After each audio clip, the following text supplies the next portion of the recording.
a war on many fronts. The fumes were suffocating us inside Nikki's tiny apartment on Santa Monica Boulevard. We crawled out the window onto a neighboring rooftop to continue to spray paint, but the wind blew the toxic mist back in our faces. We coughed away undeterred as we continued to work feverishly on our art projects, periodically climbing out the tiny apartment kitchen through an open window to gulp lungfuls of smoggy LA air. The projects were outfits for an upcoming Weirdos concert. Layers of spray paint and household paint formed abstract patterns on pants, shirts, skirts, even shoes. By early summer of 1977, the Weirdos, the Dills, Zeros, Germs, Mumps, Backstage Pass, and many more were playing frequently all over town. The Weirdos had immediately built up a following, and each show felt like an event. Nikki and I treated them as such, and invested as much time in creating outfits and accessories as practicing music. Each show brought with it an opportunity to reinvent ourselves, to push our creativity a little further, until slowly the outfits, the music, the aesthetic were so much a part of who we were that we weren't just dressing up for shows. The clothes had turned into a second skin. The music had become a heartbeat. Punk was changing us from the outside in. What had started as a music scene was turning into a cultural revolution, a revolution that I regarded as deeply personal. Wanting to tear down the music of the bloated past had led us to a point where we had to challenge not only our musical choices, but choices about everyday activities, from what we consumed to what we produced, from what we believed to what we found improbable. Each reassessment promising to bring with it new insight, begging for change. Or maybe I just inhaled too much of that spray paint making those Weirdos clothes, because at the time, it felt like punk was the catalyst for something big.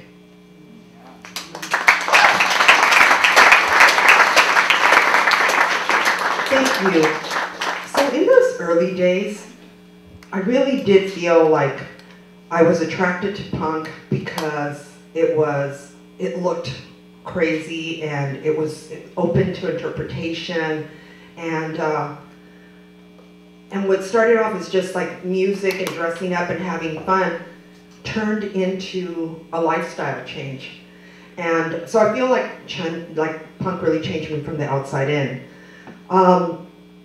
And for those of you who are too young to remember those early days, in those days when you walked down the street, if you had blue hair or you had, unusual style, people would look at you, and a lot of times they were afraid of us because they didn't know what we stood for. And in Los Angeles, people accused us of like starting riots, or they thought we were gangs. They didn't know what to make of us because we looked different. And a lot of times, I think people are afraid of what they don't understand.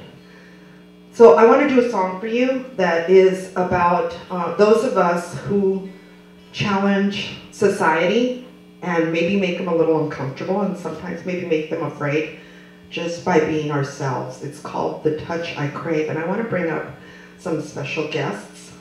All of them are special guests. Tanya is going to play guitar.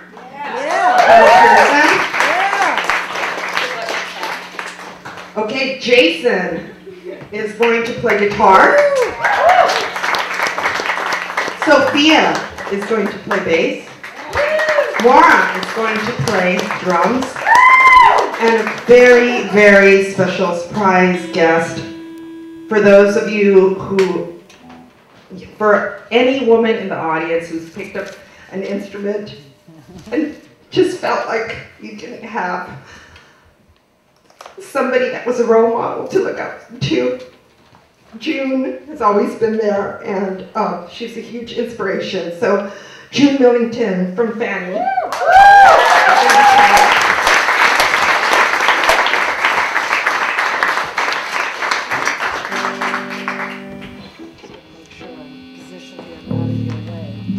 This is totally Norma playing with Alex Bang and June Millington. I just usually do this. Don't we? Yes. Yeah, whatever. It's a huge treat.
I want to read, Violence Girl is mostly about growing up in East LA and getting involved in the early LA punk scene. And towards the end of the book, I dedicate 2 pages to a trip that I took to Nicaragua. And as I was doing my Violence Girl tour, a lot of people started asking me, about that trip. And I realized that I had a lot more to say about it than I had allowed myself in Violence Girl, because it just didn't seem to fit the trajectory of the story. But I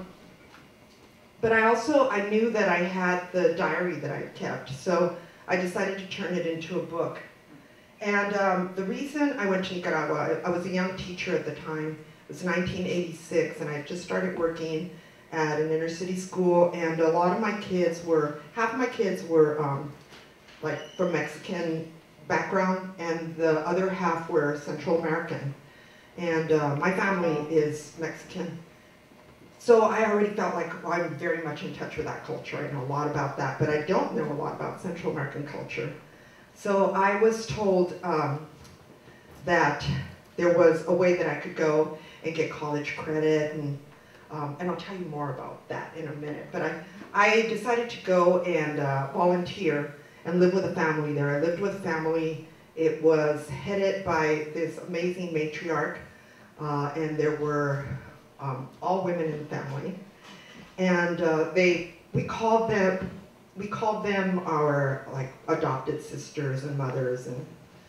And I'm going to read you a little excerpt about a conversation that I had with my Nicaraguan sister after just getting there. Keep in mind, this is 1986, and I'm very young. And I have gone in there with the attitude that I'm going to be helping and teaching. This morning, I folded some clothes with my teenage sister, Paca, while she did the ironing. It was our first time alone together, and it felt like the perfect opportunity to chat. I noticed that she had some torn magazine pages taped on her wall. Among them was a photo of a woman wearing a gray headscarf and a plain gray smock. Next to it was a page from a fashion magazine featuring a woman with a huge mane of curly blonde hair. The two photos seemed incongruous next to each other, so I asked her about them. She started telling me about her trip to Cuba. She said she was rethinking how she defined beauty and explained that at one point her wall had been covered with images from magazines of women whose lifestyles had nothing to do with hers, like the one of the woman with the blonde hair. They were images from the same magazines I'd grown up with, which featured predominantly Caucasian women in expensive clothes. Paca carefully ironed the cuffs on her sisterly set's Bermuda shorts. She made sure that the fold on both legs was even and continued with her story. I like their straight hair, but mine has very tight curls, she said. She twisted a curl between her fingers. And their skin is so smooth. They never have mosquito bites, I added, scratching one of mine. Their skin is milky white, like they never go out in the sun. Maybe they haven't, I said. It takes a lot of work to look like that. My mom says they alter the photographs to make them look perfect. They do, I reassured her. Then Paca dropped a bomb. But why is that considered perfect? She pointed at the big-haired blonde. I had never considered that question. I knew the standards were impossible, but I never wondered who set them or why certain features were considered beautiful. I was momentarily sent back to my childhood, remembering adults in East LA cooing over a child with güerito features. Kids could be ugly as sin, but if they had light skin, light eyes, or light hair, they would receive heaps of praise. I had never understood it. Paca finished with Lisette's shorts, moved on to Francie's uniform pants, and meticulously creased them.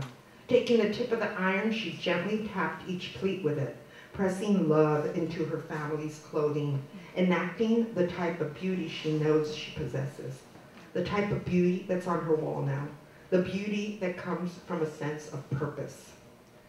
When I was in Cuba, I saw women who looked more like me. They were beautiful. They were average working women, not models, Paca said. It was my mom's idea to put up the picture of the factory worker. Now, when I see images like this one, she gestured to the ultra-thin, airbrushed model, I realize I can never look like them, and I'm starting to understand that that's okay.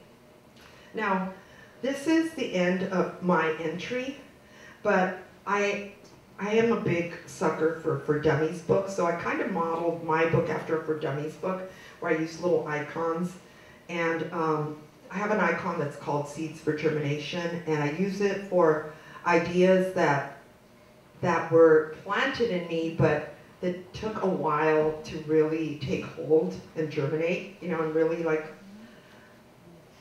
for me to actually live my life that way. And what I wrote in that box was, beauty in fashion magazines does not reflect or validate the average working woman, especially if the woman is not Caucasian. Learning to accept an appearance that is seldom validated takes ongoing, conscious effort. The pressure intensifies as we get older, when not only your ethnicity or your body type can be portrayed as unattractive, but when the natural process of aging is depicted as something ugly that needs to be avoided or corrected.